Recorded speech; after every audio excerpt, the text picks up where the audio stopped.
This is a film about that scale and grandeur. This is a film about that military achievement. This is a film about a people who for all time shattered the legend of Nazi invincibility. This is a film about victory and defeat.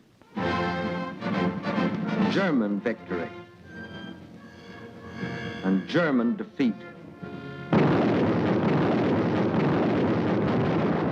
This is the battle for Russia, a battle that has been going on for centuries, a battle that fills the pages of Russian history. 1242. The German Order of Teutonic Knights had invaded northeastern Russia and occupied the old city of Pskov.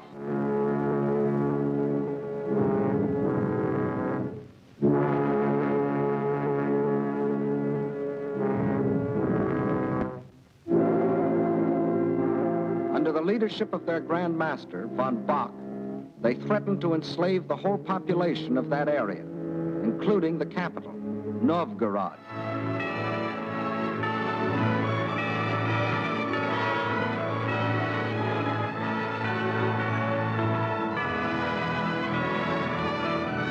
In their hour of peril, the Russian people turned for leadership to their prince, Alexander Nevsky.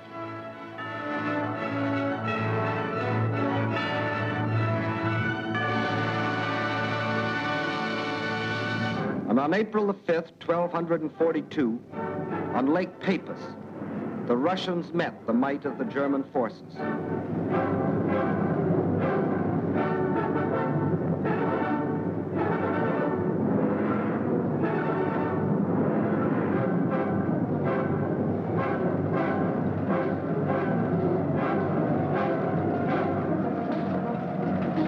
They weren't as well equipped or as well organized.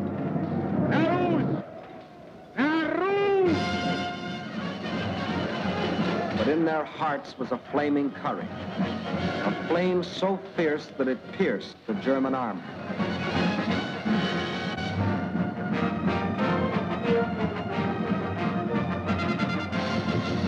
The victory they won fills a bright page of Russian history. 1704, and another conquering army marched across Russian land. This time under Charles XII of Sweden, and again the Russians fought for their country.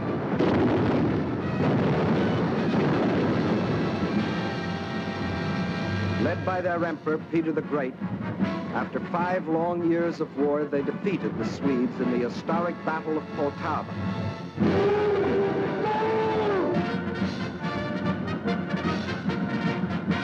The invading Swedish armies were crushed and forever driven out of Russia. 1812.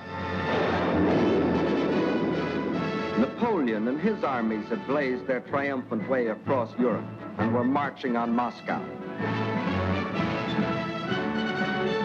The conquering armies entered the city, but they entered a city in flames. Even in that day, Russian earth was scorched earth to an invader. And once again, the invader was forced to start the long march on the road back out of Russia. 1914, and another German army, this time under Kaiser Wilhelm, set out to conquer Russia.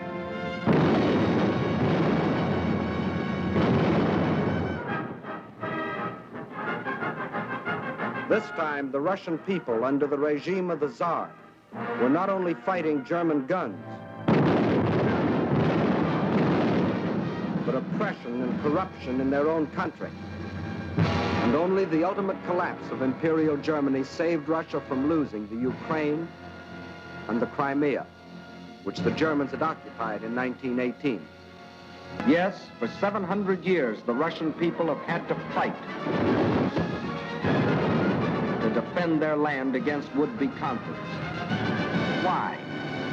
Why have all these attempts been made to conquer Russia?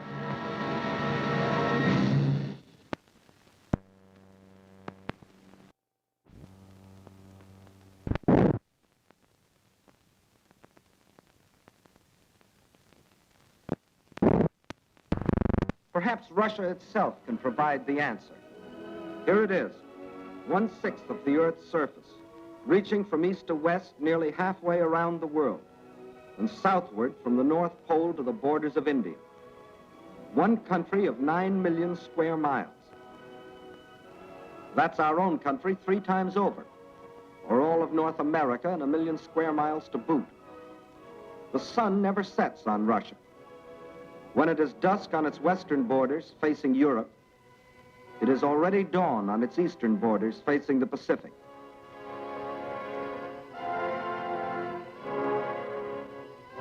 That's Russia, or to be correct, the Union of Soviet Socialist Republics. Deep in its mountains lie thick, rich veins of gold and silver. Below ground lie enormous deposits of copper, tin, manganese and nickel, chromium and radium, sulfur and magnesium. Russia is rich in raw materials. Her forests cover millions upon millions of acres. 1/4 of all the lumber reserve in the world belongs to Russia. And as for fuel, there's coal, ton upon ton. And more important, there's also oil. 213 million barrels a year of it. Black gold flowing from the earth that contains 55% of the world's oil. What else? Iron? Russia has better than 10 billion tons. That can make a lot of steel before it's done. Yes, Russia is rich. Her farms cover millions upon millions of acres. The rich black earth that, besides giving forth oil and coal, will also grow everything from sunflowers to lotus. The tea her people drink in such huge quantities, and the tobacco that they smoke. Cotton grows here too, 3,800,000 bales a year. And sugar. And on the pasture land, the animals grow fat for food and wool for clothing. While on the warm plains, the fields of grain stretch as far as the eye can reach. Corn, oats, hops, rye, and don't forget wheat, 1/3 of the world's best. Yes, Russia is very rich, for it has not only raw materials and the products of its soil. Russia is also people.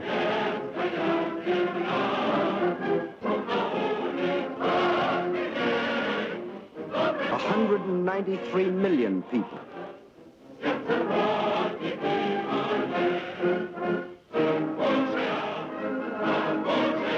People of every race, color, and creed. People coming from the many different republics that comprise the Soviet Union. People speaking more than 100 different languages, but all citizens of one country.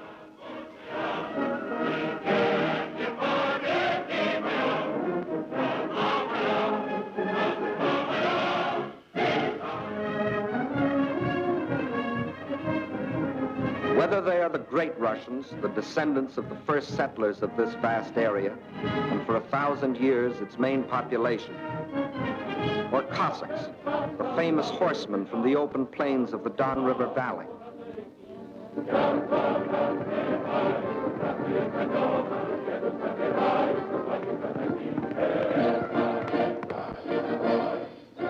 Whether they come from the Southwest, the Ukraine,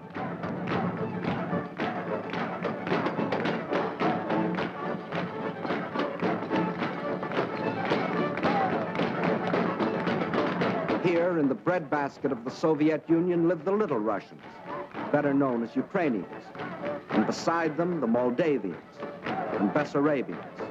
Or if they come from the far south, between the Caspian and Black Seas,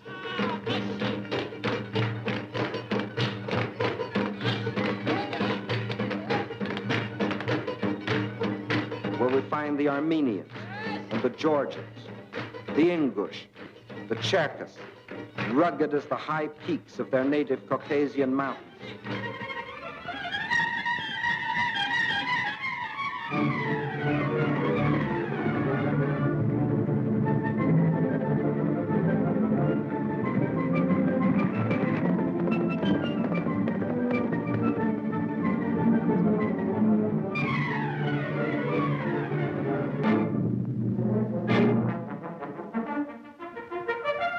Whether they are Uzbeks, Turkmen, Kyrgyz, from the Persian and Indian frontiers, or Mongols,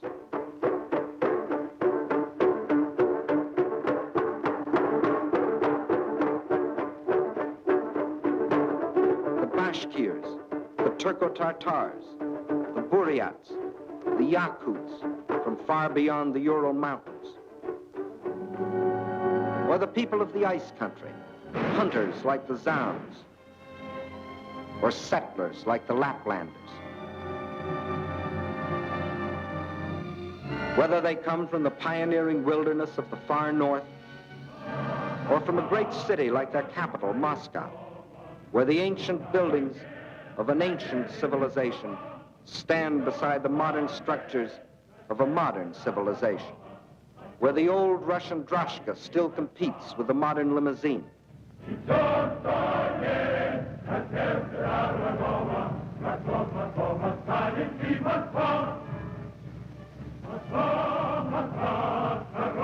Whether they work in factories or as soldiers, whether they are bricklayers or traffic cops, sailors or riveters, school children or farmers, nurses or engineers, window washers or salesgirls, housewives or postal clerks, radio announcers or stewardesses, scientists or typists, musicians or ballerinas.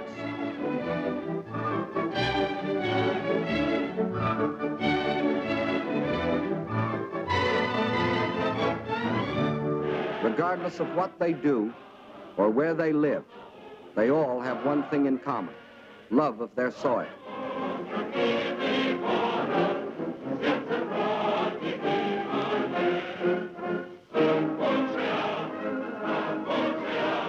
That is Russia. Size, the largest country in the world. Raw materials, unlimited. Manpower, 193 million. These are the three reasons why every conqueror in history has wanted Russia. And these are the reasons why the modern would-be conqueror wrote, "When we speak of new territory, we must think of Russia. Destiny itself points the way there." Yes, as we have seen, Germany's spirit of aggression was handed down from generation to generation. And now, in Hitler's Germany, the dream was world conquest. To such a dream, there could be only one answer: collective security. So with this objective, in 1934, the Soviet Union joined the League of Nations. Again and again before the League, its representatives urged binding agreements to support by collective action any nation submitted to attack. The state I represent entered the League with the sole purpose of the maintenance of indivisible peace. The League of Nations is still strong enough by its collective actions to avert or arrest aggression. There is no room for bargaining or compromise. But while some members of the League were pleading vainly for the use of collective force to stop aggression, the world saw other members, Germany, Italy, Japan, withdraw from the League to follow the path of aggression. Manchuria, Ethiopia, then Hitler invaded Austria, Czechoslovakia, and in 1939, Poland, first step on the road to Russia. But his eastward march was interrupted by France and Britain declaring war. So the Germans were forced to turn west, and in 1940, as we have seen, wiped the last opposition from Western Europe. And while the Nazis were unsuccessfully trying to beat Britain to her knees, the German generals were already planning to resume the interrupted Eastern Blitz. The road to Russia was now open. But before that attack, preliminary steps were necessary.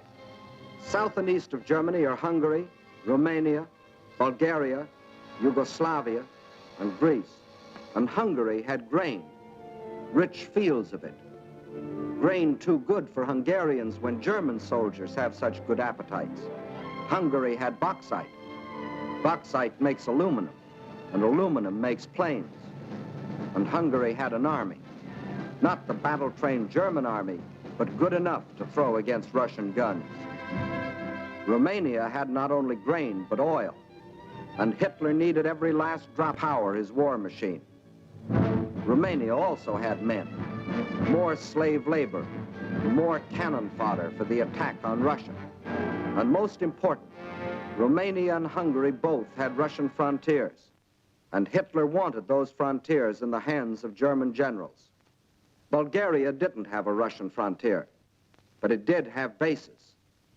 Bases on the Black Sea, bases for German submarines to prey on Russian shipping. By the spring of 1941, the reactionary governments of Hungary, under the dictatorship of Admiral Horthy, of Romania, governed by young King Michael, who was only a tool in the hands of Hitler's puppet, General Antonescu, and of Bulgaria, ruled by King Boris, always a disciple of German imperialism. All had sold their countries out to Hitler. Now, threatened by a revolt of their peoples, they were only too glad to be protected by Hitler's armies. So by March of 1941, German armies were in occupation of Hungary, Romania, Bulgaria. That still left Yugoslavia and Greece. So long as they remained unoccupied territory, they remained the route for a possible Allied counter-invasion. At one of their regular meetings, Hitler had assigned the job of conquering Greece to his stooge, Mussolini. The stooge was delighted. Here was his chance to prove to his people that he too was a conqueror. But he was wrong. Perhaps the uniforms fooled him. Something did. For after the fascist legions had blitzed on one cylinder this far into Greece, the Greeks, in a brilliantly conducted mountain campaign, drove the Italians back and invaded Albania. Hitler was enraged. The failure of his stooge to protect his southern flank was delaying the attack on Russia. He sent a final ultimatum. For the Yugoslavs and Greeks, it was surrender or else. But the Yugoslavs and Greeks come from a long line of fighting men. Nazi slavery didn't appeal to them.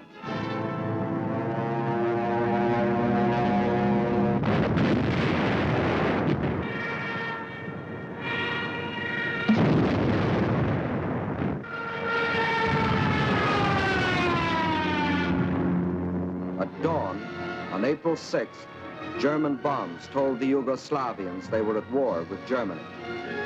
The Nazis and Italians launched a powerful and coordinated attack from all their bases, supported by virtually unopposed aerial bombardment.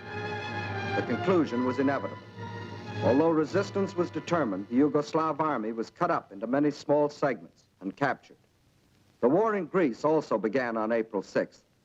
There, in spite of fierce and valiant resistance by the Greeks and the British who had come to their aid, the Germans, overwhelmingly superior in both numbers and equipment, forced their way past the Vistritsa River, Mount Olympus, the famous passage. And by the end of April, the swastika flew over the ancient city of Athens. The conquest of the Balkans was now complete. The whole force of Nazi might could now be turned loose on Russia. There was no time to waste, for time was Russia's weapon. Their industries, so recently built and which, like our own, were designed for the ways of peace, were converted for war. Instead of steel for plows and tools, steel for shells and guns. They knew their industry could never produce enough to adequately for the titanic struggle. But what they could produce, they would. At the same time, the army began to grow. More and more men were called up to be trained, hardened, drilled, prepared to defend their land.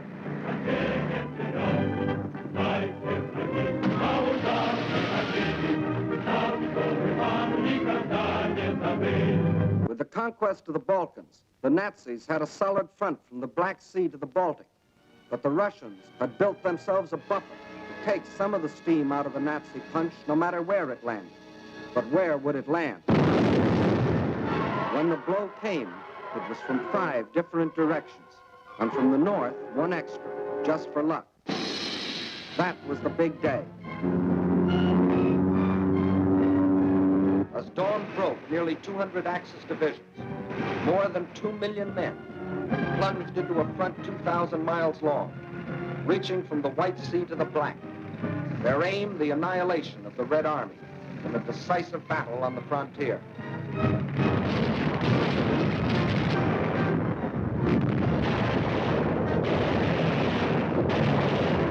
The offensive started along the whole length of the front, but was concentrated on 3 main objectives: Leningrad, Moscow, and Kiev, the capital of the Ukraine. In the first 30 days, von Lieb's forces drove to within 125 miles of Leningrad, while the Finns under Mannerheim, supported by the Germans, began a drive from the north to encircle the city. In the center, von Bock's army plunged 480 miles into Soviet territory. One Russian city after the other was overrun by the invaders.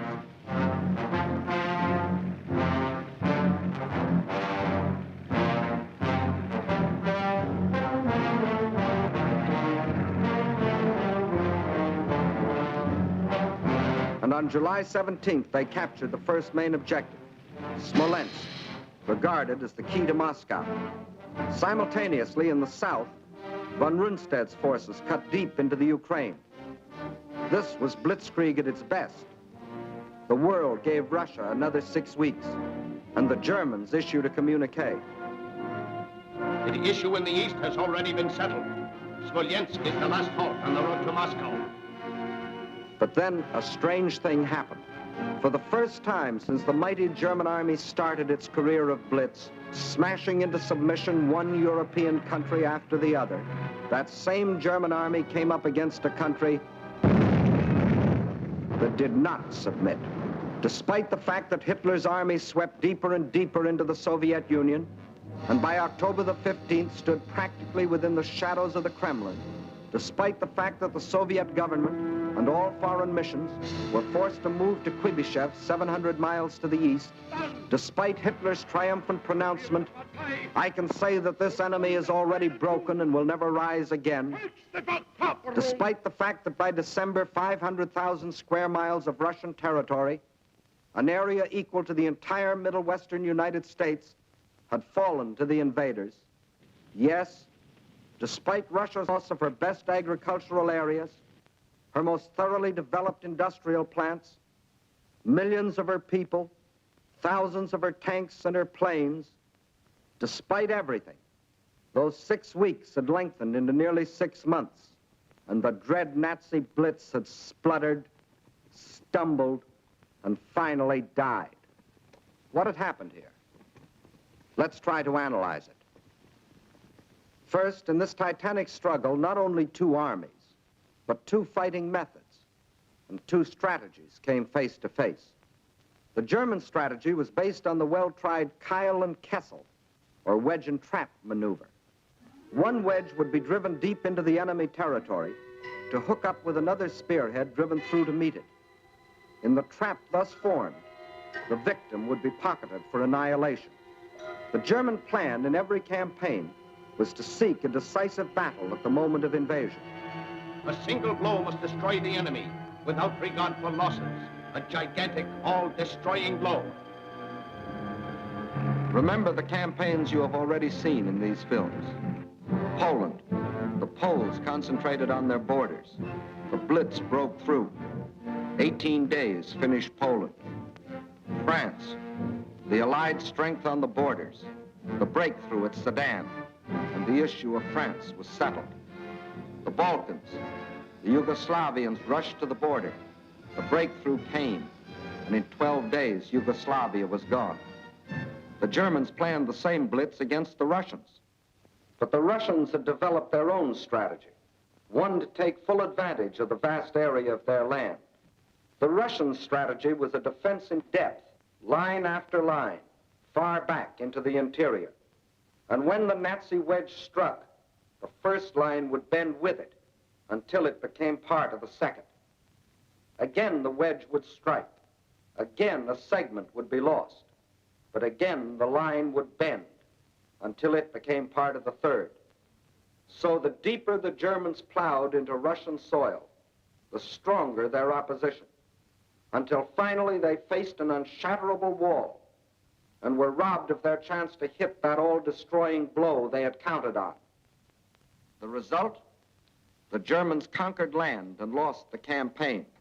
For the Russian tactics kept the main bulk of their armies intact and made a long war inevitable instead of that quick decision the Germans sought. And the Russians had other tactics that threw the Germans for a loss.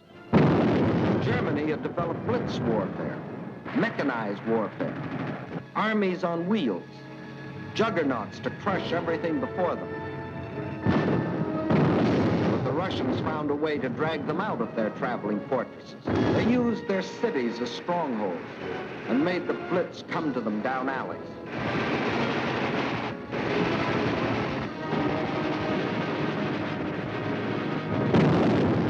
The more a city was bombed, the more impassable it became to the German panzers. They made the names of these Russian cities as familiar to us as the names of towns in the next county. Rostov, Kharkov, Kiev, Kursk, Smolensk. City after city standing in the path of the Nazi blitz. The Red Army had found a way to make their cities of great strategic importance. Odessa, scene of an heroic siege of more than 2 months, held up the whole Nazi thrust into the Crimea.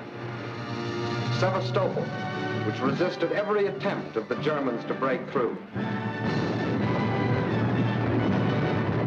Here, for 8.5 long months, the Russians fought for the town, inch by inch, barring the Germans from the great Black Sea naval base located there.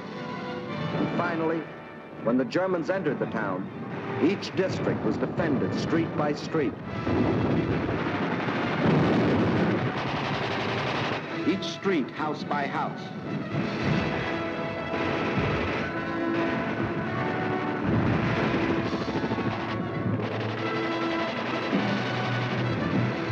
Each house, room by room.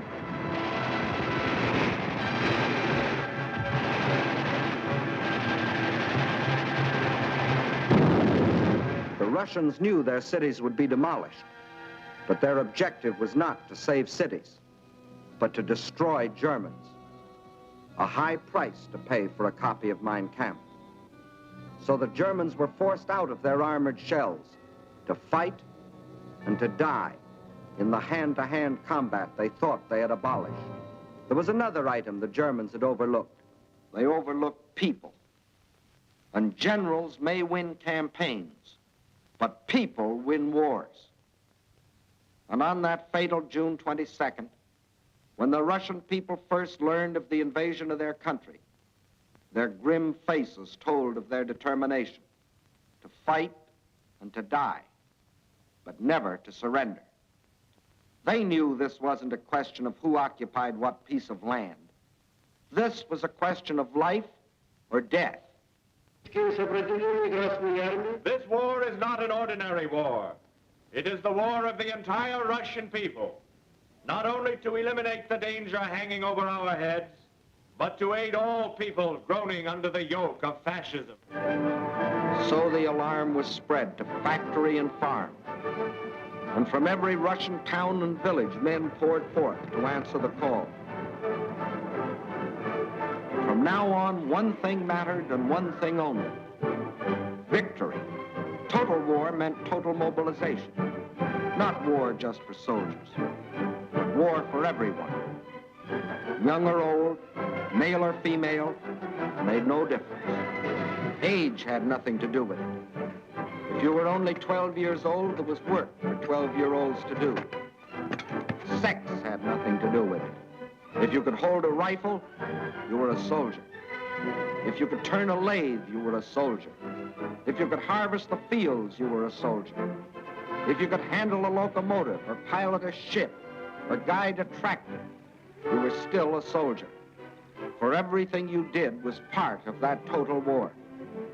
Nothing that the enemy could use was left behind. Not a yard of wire or a pound of iron.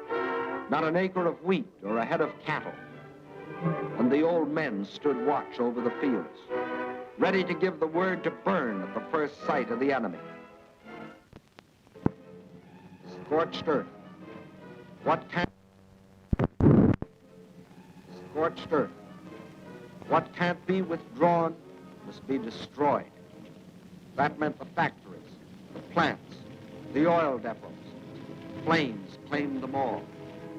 The giant dam at Dnipro, into which had been poured not only steel and concrete, but 5 long years of Russian toil and Russian sweat to yield the miracle of electricity to the farms and people of the Ukraine. Now, rather than let the power it generated fall to the enemy, they destroyed it. Scorched earth, the land they had lived on and worked on, their forests, their fields, their farms. They surrendered them to the flames, but not to the invaders. That was the scorched earth. And for action behind the German lines, a new army was formed. An army without uniforms, whose home was the forest, and whose front was the enemy's rear. A guerrilla army. A minimum of glory and a maximum of determination. Their achievements were seldom recorded. Look well at these faces. You will never see them again in the ranks of war prisoners or read their names over heroes' graves. Ahead of them lay nothing but the rope and the halter, but they stayed behind and went on fighting. Their only goal was merciless destruction. Destruction of communication lines, supplies, the invaders themselves. Their weapons were dynamite and the terror of surprise.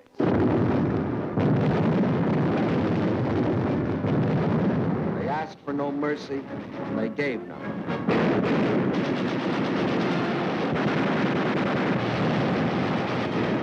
This is the guerrilla army. This, the scorched earth. This, the Red Army. These, its leaders.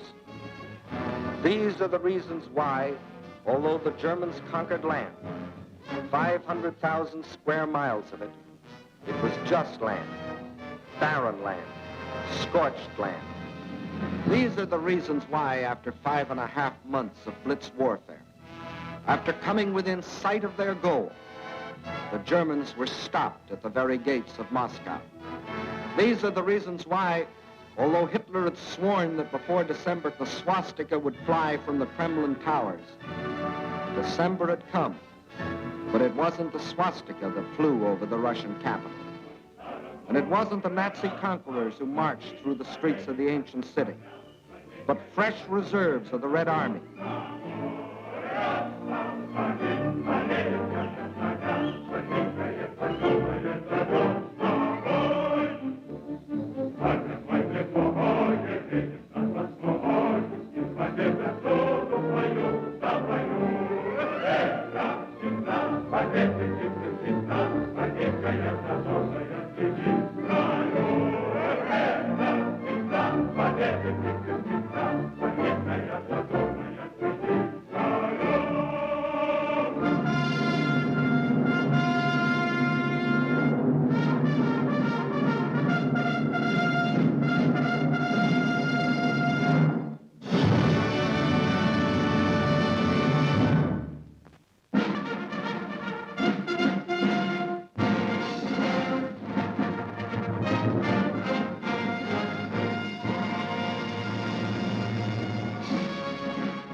You saw the Russian people's historic defense of their land against centuries of unsuccessful invaders.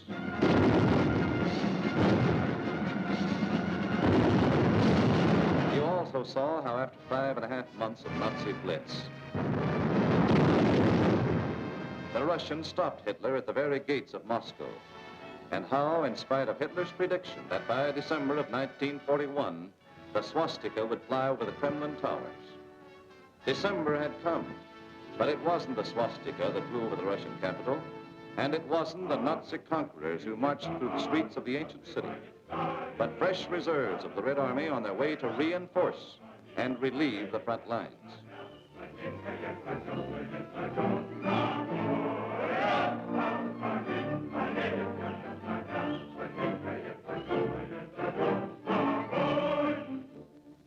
The Russians read this appeal and knew what it meant. They remembered that in their past history, the time always came when they could turn and strike back. The time had come. Their old ally, the Russian winter, had carpeted the Russian land.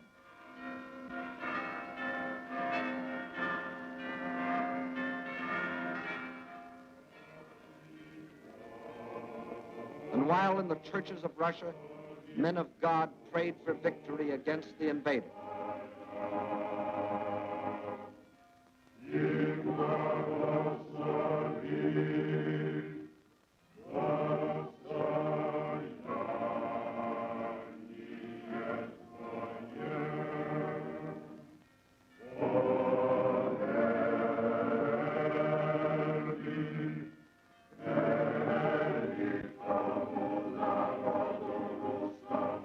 in the front lines, the men of the Red Army listened to the long-awaited order of the day. The whole world is looking to you to destroy the German hordes. The war you are fighting is a war of liberation, a just war. Death to the German invaders. Fighter command ready. Bomber command ready. Parachutists ready. Artillery in position. Tanks manned. Cavalry in position. Infantry ready. Beyond those hills is the enemy. Alive! Alive! Alive! Alive! Alive!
Now it was the Germans' turn to fight for their lives.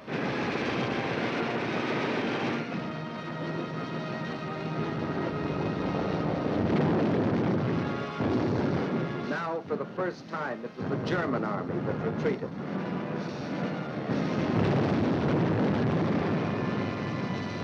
Now it was for the Germans to learn the terrors of strafing.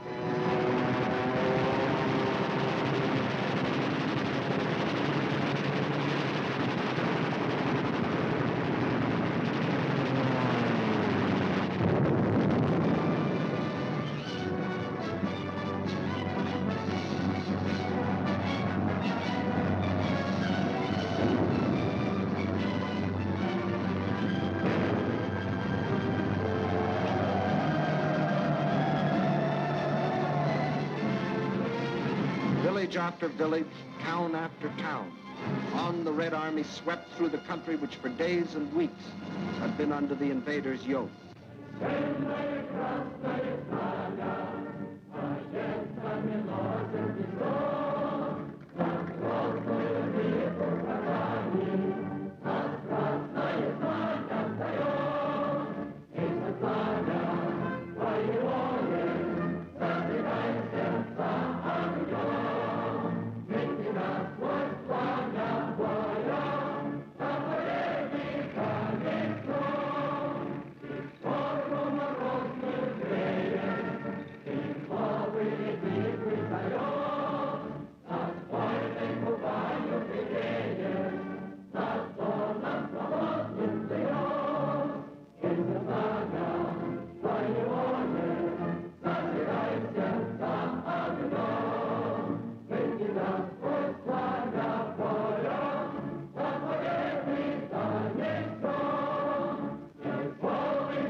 Out of the cellars, out of the forests, out of only they know what hiding places, come the men and the women and the children that had once called these towns home.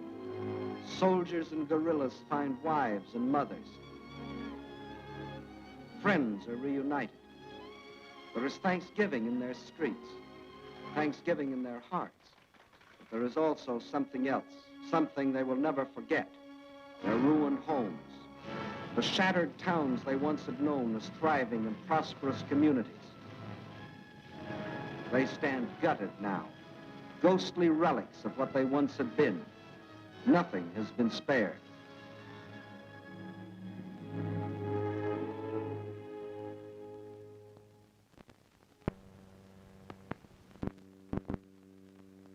It was a museum, the former home of Peter Tchaikovsky, a man who wrote music for Russia. Music that sought the heart of his own people. And because it found that heart, it found the hearts of people everywhere. His piano concerto.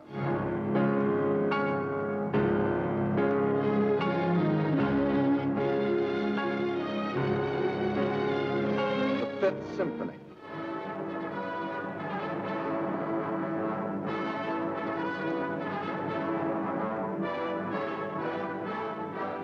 The Sixth Symphony.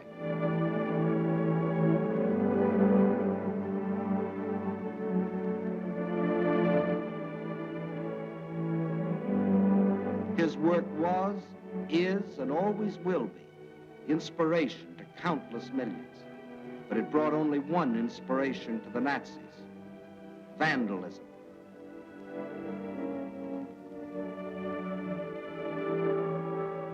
And this was the home of Leo Tolstoy, the author of the immortal novel, War and Peace. His home, too, was a museum, until the Germans came. And this is Tolstoy's grave. If the Nazis buried nearby had read his famous book, they would have learned their fate beforehand. But there were other dead the Nazis didn't bury. Russian dead. They weren't soldiers, and they weren't killed in battle.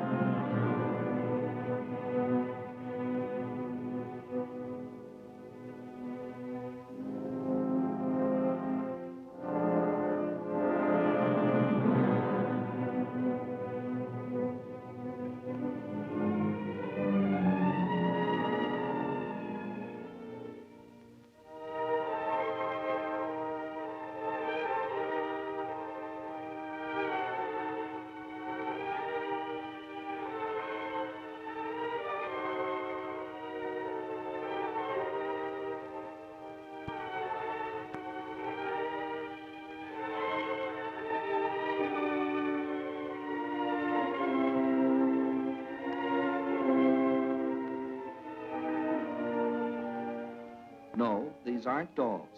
These are children. Mass murder by orders of the High Command. And there were other children, perhaps more fortunate, perhaps less. Young girls, but not young now. The attentions of the Nazi soldiers aged them very quickly. And whoever resisted the invaders met with this. These are the things the Russians can never forget.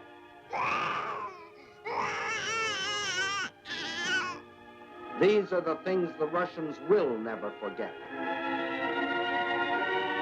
These are the reasons why every Russian pledged his life to uphold this sacred oath.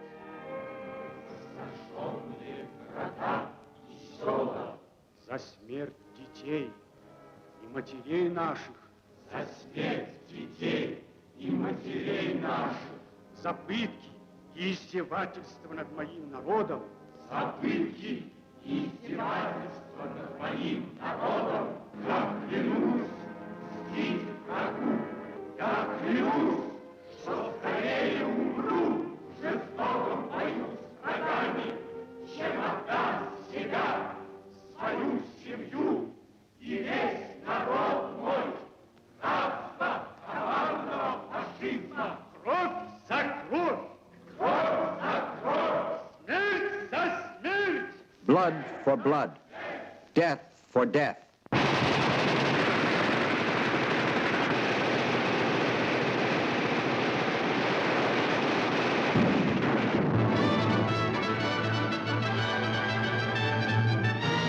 That is the reason the Russians smashed on, deeper and deeper, along the entire front from Rostov to Leningrad.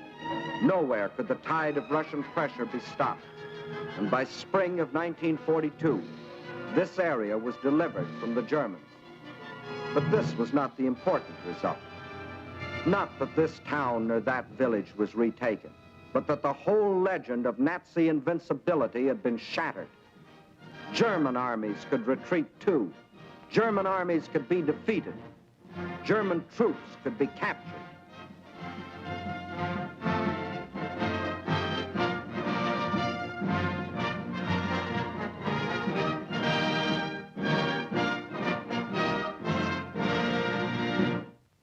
But besides this crushing offensive, there was another factor that shattered the legend of Nazi invincibility.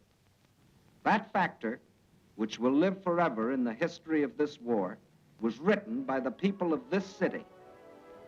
A city now called Leningrad after the leader of the Russian Revolution, Lenin, and which before that was called Petrograd in honor of its founder, Peter the Great. A city which today, with the exception of Moscow, is the most important center in the Soviet Union because some of Russia's largest industries are centered here, and also because it is Russia's principal port on the Baltic Sea and the base for its Baltic fleet. Here, as throughout the Soviet Union, on June 22nd, word came of the attack. But here, the city was only a few miles from German lines. And while the men of the Red Army and the Baltic Fleet moved out to meet the enemy, behind them another army was formed. An army whose weapons were shovels instead of rifles. An army of men. An army of women. An army of children. Feverishly, they dug the trenches, threw up barricades, built defenses, prepared themselves for the worst.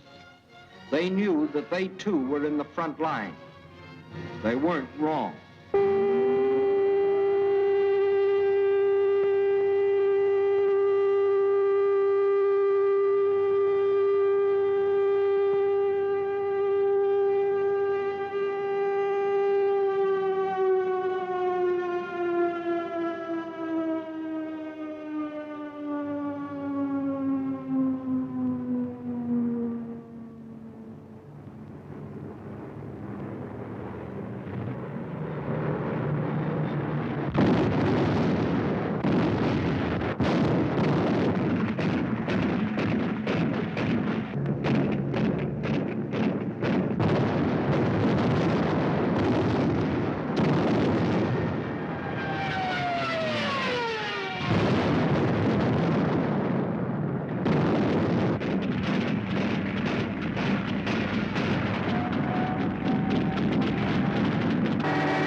Leningrad's baptism of fire didn't stop with the darkness.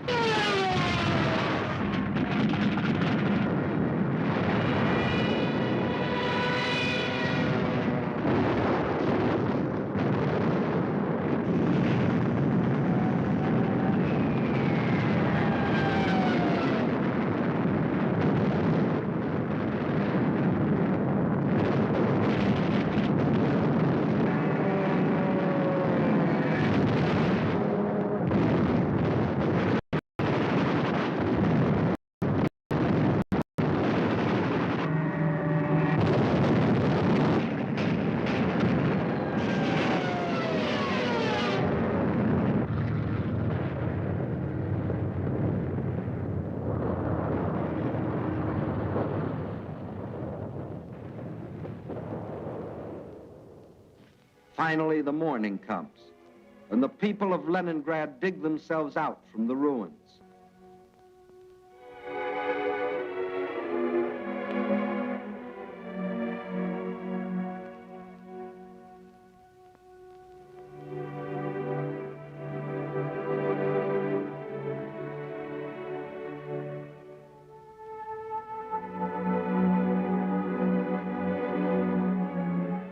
They seem very similar here to the people of London, of Rotterdam, of Warsaw. As in those cities, there were ruined homes, museums, and other important military objectives, like the Russian Dumbo from the Leningrad Zoo. But there was one important difference. Bombing from the air was only one small part of what the people of Leningrad had to face. In September, the Nazis surrounded the city and announced it was cut off and doomed. The German commander sent the city an ultimatum demanding its surrender. He is still waiting for the answer. Thus began the siege of Leningrad, a siege that was to last for nearly 17 months. In Leningrad, as everywhere else in Russia, the winter came early that year. A cold, hard winter, the hardest in years. But here, unlike everywhere else in Russia, the winter wasn't an ally, but an enemy. Here, the 10, 20, 30 below zero temperatures could only mean more suffering, more hardship.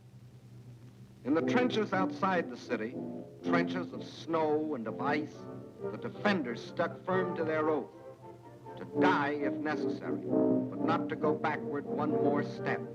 And the enemy, in spite of all its efforts, was stopped at the very gates of the city.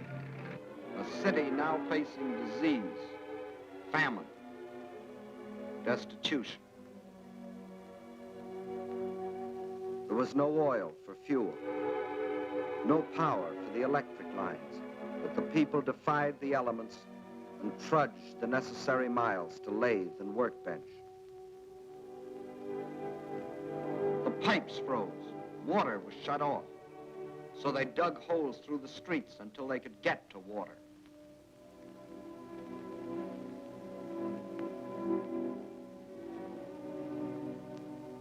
There was no food, and the whole city went on starving. A factory worker got 8 ounces of bread a day. Everyone else, child and adult alike, only 4. And to keep the dread enemy of disease from stalking the streets of their city, an army of women worked with shovels, worked with picks in those streets every day, clearing away the rubble, the refuse, the sources of contamination. Bombs from the air couldn't force the defenders of Leningrad to surrender. Winter couldn't do it. Hunger couldn't do it. So the Germans decided to shell them into surrender. For days, long-range guns hurled ton after ton of high explosives into the heart of the city.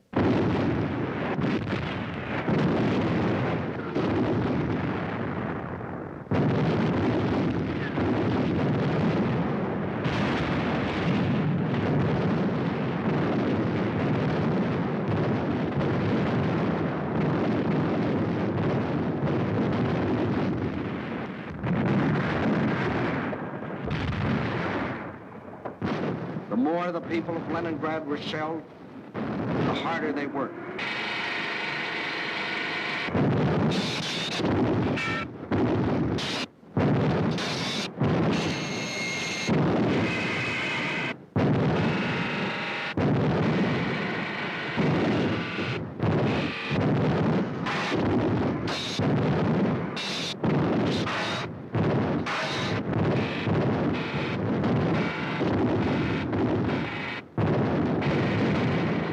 In a rain of high explosives, cut off entirely from the rest of Russia, with only their own hands to depend on. Their determination never faltered. Every day, more people died of cold, disease, hunger. This was Leningrad in its darkest hour. And then a miracle happened. To the west of Leningrad is the Baltic Sea, and to the east and north is Lake Ladoga, 7,000 square miles of inland water. The Finns and the Germans occupied one border of the lake to about this point, and in the south the Germans controlled the lake to here.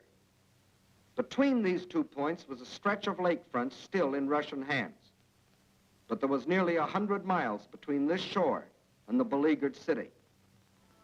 100 miles of what had been open water and was now snow-covered ice.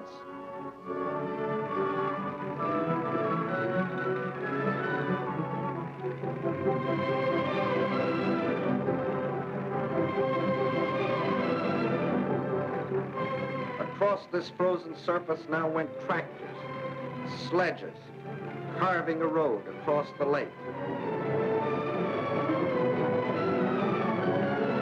And soon across this highway, from the far side of the lake, poured a stream of trucks, bringing in food, oil, grain, fuel, truckload after truckload of fresh life for the people of the city. Too late, the Germans discovered that they had left one avenue of rescue open.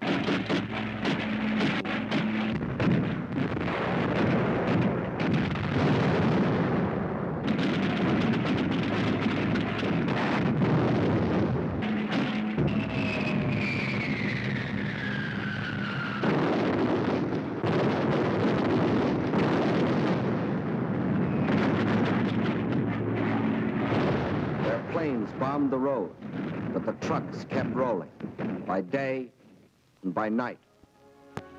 The lake highway remained open, and soon more than trucks would reach the city, for the Russians were now laying a track across the ice.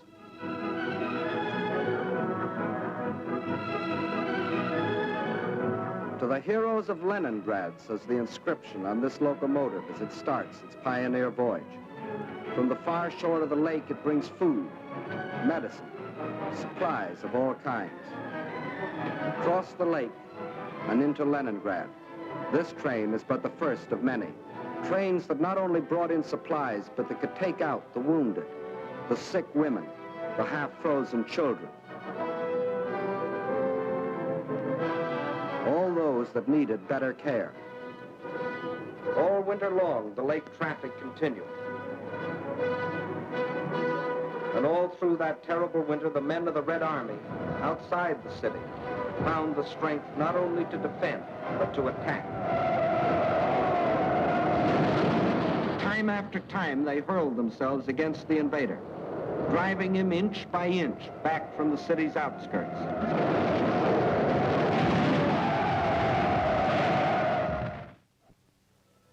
And then spring came. Spring.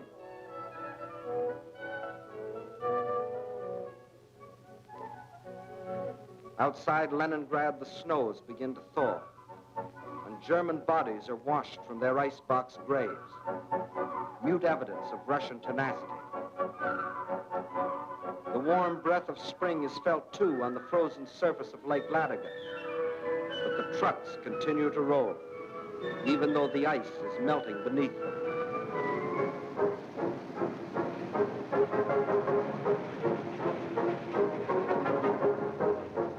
Spring, as it invariably does, comes to the city, too.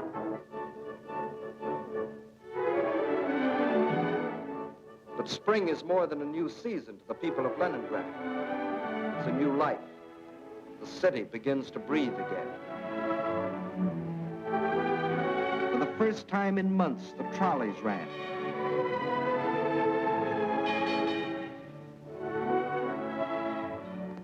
That first day, it seemed that every man and woman and child in the city had to go for a ride.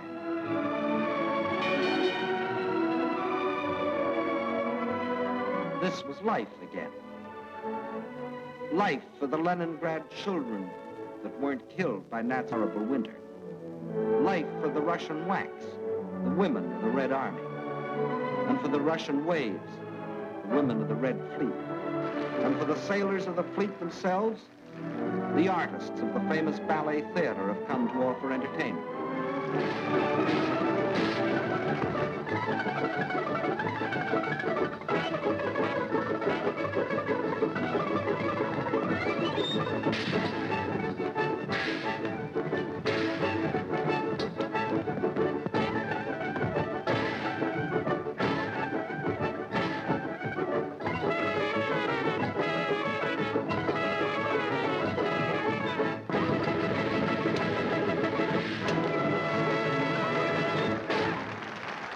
Spring is here.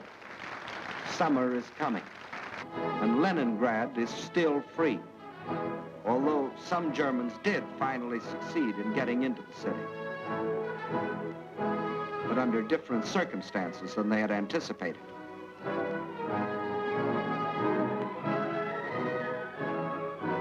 Yes, here too the legend of Nazi invincibility was shattered against the iron will and courage of a determined people. The citizens of Leningrad have proved that generals may win campaigns, but people win wars.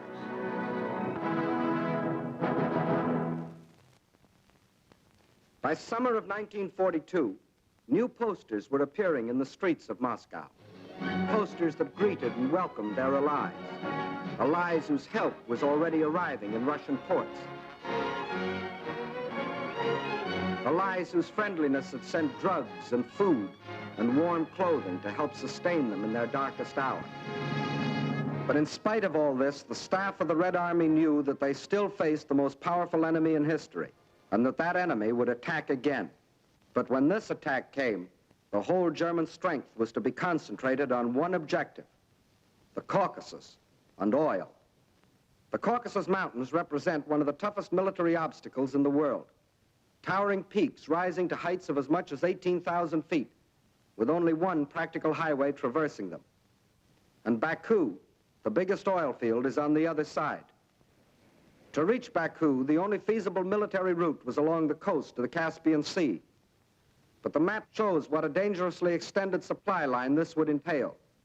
To make the operation a success for the Germans, the first necessity was control of the northern hub of the rail lines of the area and a new base of operations. That hub was a Volga River port we have come to know well, Stalingrad, named for Russia's present leader. The pride of this generation of Russians, for it was their city, built in their time. With the capture of Stalingrad, the Nazis would have a base from which to launch a flanking attack on Moscow. With one master stroke, the Russian armies to the south would be cut off from help. And in the north, Russian factories, Russian farms, and Russian armies would be practically cut off from Caucasus oil, and also from American and British supplies, which were shipped to Russia through Iran and Iraq. German control of the entrance to the Volga and its two main ports, Astrakhan and Stalingrad, would be a crippling blow for Russia. For the Volga is the vital artery through which flowed the lifeblood of supplies. Early in May, the German offensive began along a front extending from Kursk to the Crimea. Within 2 weeks, the Nazi steamroller had overrun the Kerch Peninsula, although 2 months more were to elapse before embattled Sevastopol finally fell, giving the Nazis complete control of the Crimea and the southern route to the Caucasian oil fields. Next, they started to drive further north and drove through to the Don River in the area of Voronezh, then spread south and east until they occupied the whole area from the Don River south to Rostov.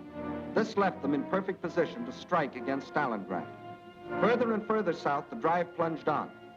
And by the end of August, they had captured the oil fields at Maykop, needless to say, first demolished by the Russians, and reached the northern Caucasus.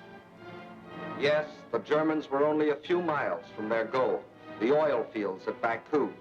But two barriers still stood between them, Russian mountains and Russian determination. The people of the Caucasus joined with the army to form an unshatterable wall against the full onslaught of the attack.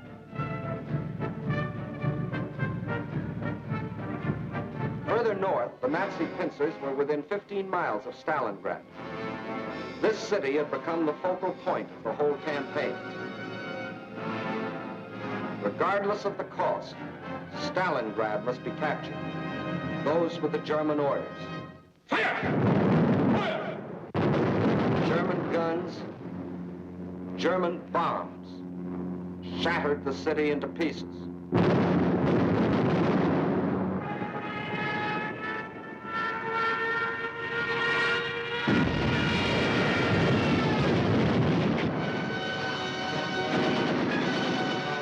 By September 20th, the Germans, after 30 days of grueling and ceaseless fighting, battled their way into the city's outskirts.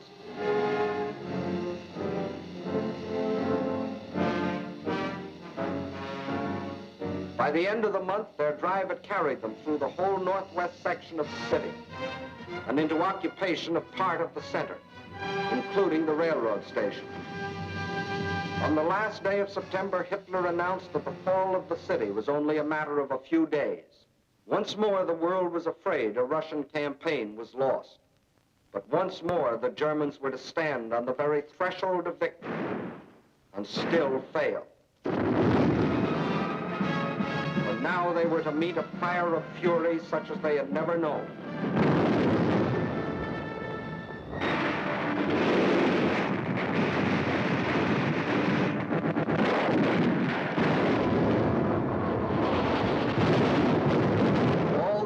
Before, the battles waged in the streets of Kiev, Rostov, Odessa, Sevastopol, these were all preludes to what happened in Stalingrad.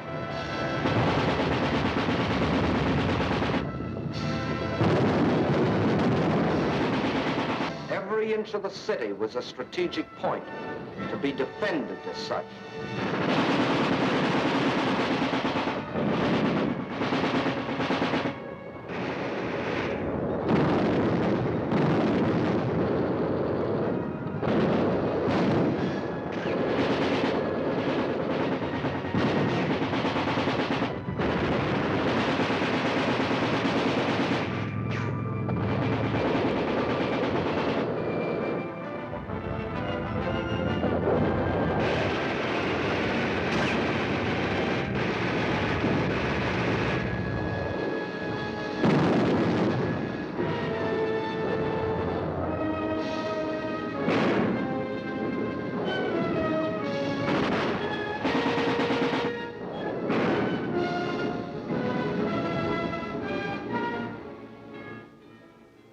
By the end of October, snow covered Stalingrad.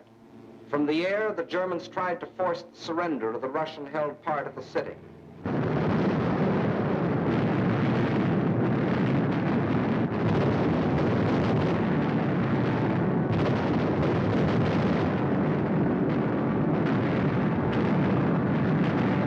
At the same time, the battle of the streets continued.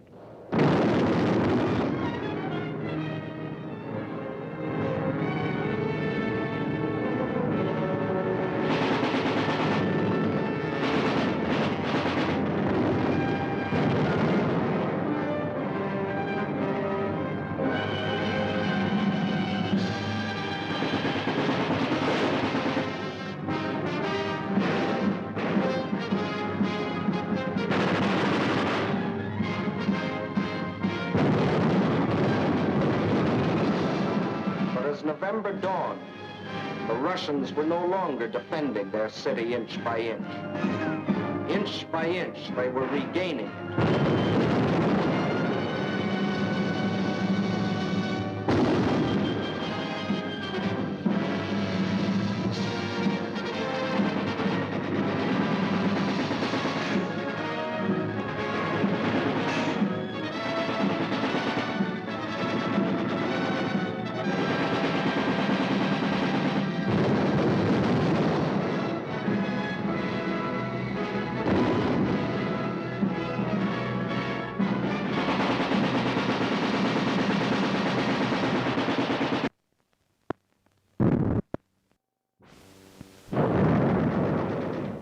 Now, as the whole world spoke in admiration of the city of steel, the ticker tape brought us breathtaking news.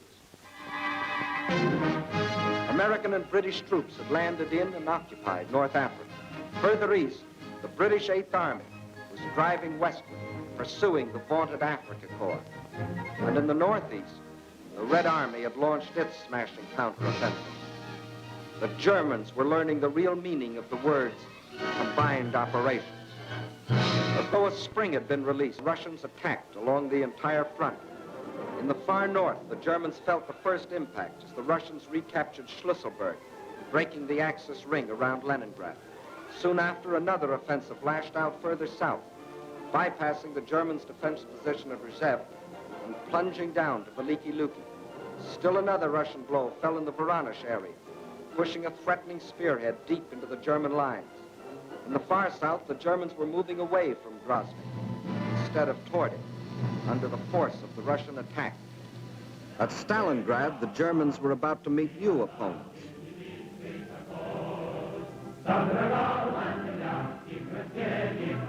Fresh reserves were arriving from far Siberia. They had been stationed there in case of trouble with the Japanese. Now these troops had been transported to relieve the embattled defenders of Stalingrad.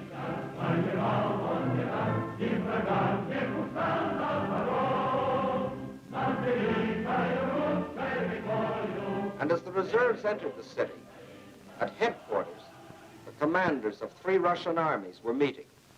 The Germans had fought for Stalingrad as a prize. The Russians were determined to make it a trap. 2 simultaneous attacks were launched, one from the north, one from the south. The German armies encircling Stalingrad were now themselves threatened with encirclement. Finally, the 2 prongs met.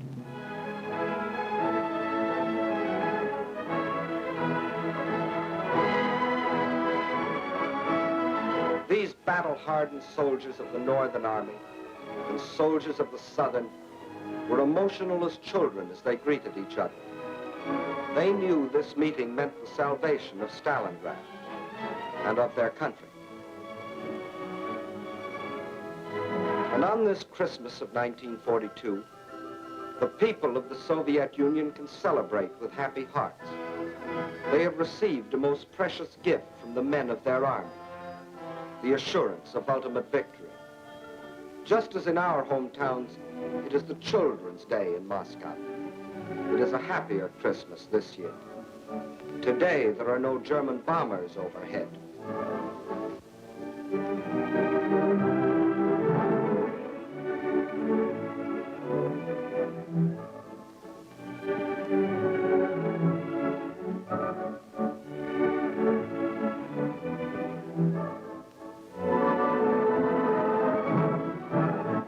In other years, the Russians, like ourselves, celebrated on New Year's Eve, but not now. The factories are just as busy as on any other night. The moment comes. It is the New Year. С Новым годом!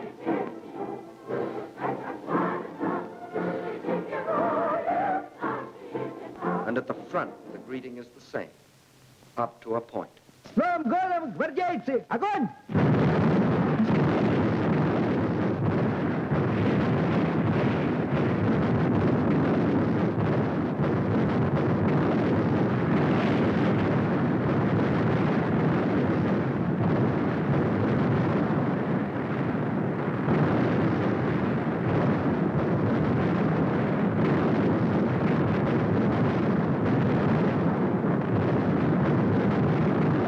Outside Stalingrad, the icy winter becomes a fiery hell.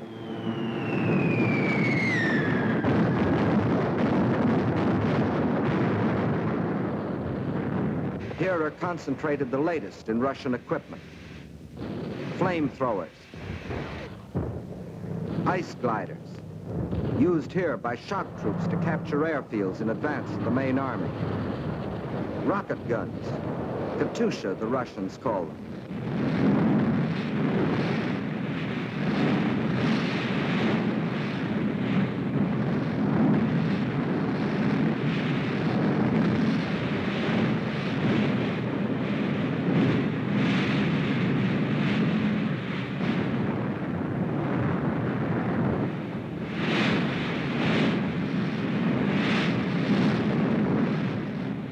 Every last resource of the Red Army was thrown into a crushing offense of ultimate destruction.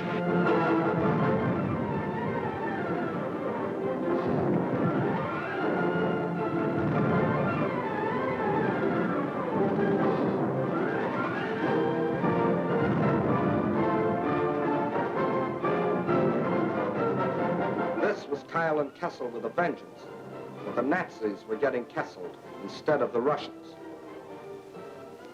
And on February the 2nd, 1943, after 162 days of the heaviest fighting in the history of warfare, the last shot was fired.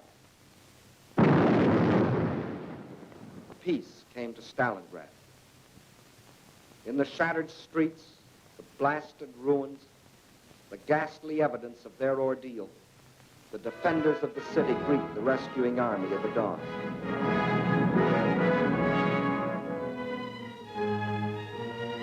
Stalingrad is free. The Nazis had capitulated.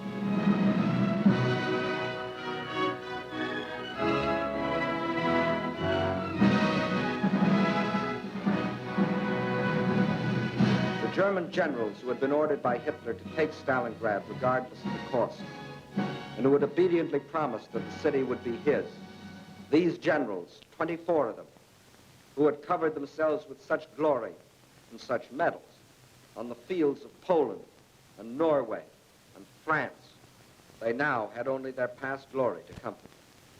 This is Field Marshal von Paulus, Commander-in-Chief of the German armies at Stalingrad. This is the man who told his soldiers that if they surrendered, he would see to it that their families died in reprisal. When he faced his captors, perhaps his worried expression reflected an anxiety that Hitler might take the same revenge on his family. For he knew that when he surrendered, Hitler lost not only a field marshal, he lost an entire army, 22 divisions, 330,000 men. These are the men who had been promised that as conquerors they would winter in Stalingrad. Well, it was winter, and this was Stalingrad. And here were the conquerors.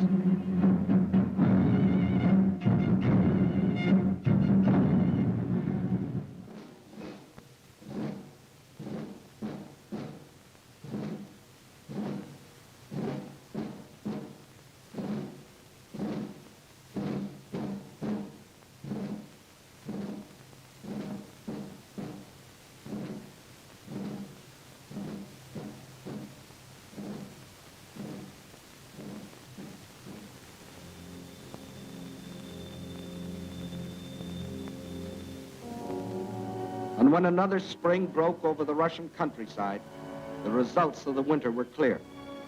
The invader had been driven back far beyond the lines he had occupied a year earlier.